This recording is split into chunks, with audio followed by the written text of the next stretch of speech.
God bless you today. I want you to turn in your Bibles with me to the book of James, chapter 5, verse 16. Here the writer said, "The effectual fervent prayer of a righteous man availeth much." Let me say that again.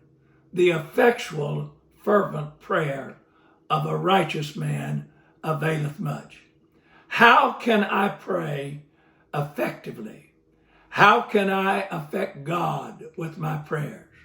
Well, Brother James Kilgore said one time that the prayer that affects me will also affect God.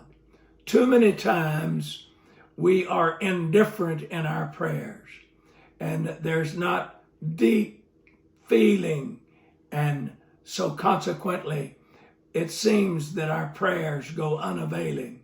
But the effectual fervent prayer, a fervent prayer is a prayer with deep feeling and passion, and it's so very significant that effectual fervent prayer will avail much and bring you through things. I want to draw your attention to three essentials that affect your praying.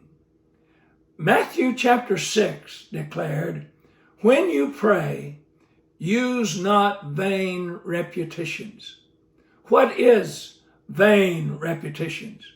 It is when you just mumble and don't really say anything, and it's just noise, and it is meaningless. It doesn't do anything to you. It doesn't do anything to God. And so that's why Jesus told his disciples, use not vain repetitions when you pray. When you pray, make sentences and speak to God just like you talk with your friends, and get close and speak from your heart and let it come sincerely with passion as you give that prayer, not just simply noise. And then in Mark chapter 11, verse 24, Jesus said, when you pray, believe. Believe, that is, put all of your trust in God. Don't pray with the attitude, well, God's not going to hear me and God's not going to do anything. But when you pray, you believe, because when you believe, your faith will carry you through. And then in Mark chapter 11, he stated, verse 25, he stated, when you pray, forgive. Now, this is a very important part of successful and effective prayer. When you pray, also be willing to forgive, and actually forgive.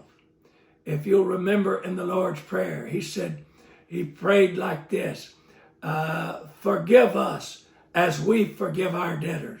I cannot expect forgiveness from God if I'm not willing to forgive others. I will never forget an occasion when a man told me, I cannot forgive someone for something. And he said that several times. I asked him, I said, why can't you forgive? He said, because that person has never asked for forgiveness. And it immediately came to me, and I asked him, I said, have you ever thought about the fact that when Jesus was on the cross and they was piercing his side and they were mocking him and the crown of thorns was on his head, he said, Father, forgive them, for they know not what they do.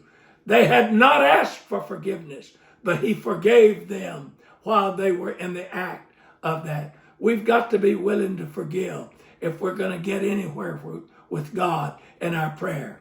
So this is the time of the year for us to really devote ourselves to a life of prayer and victory and revival and soul winning.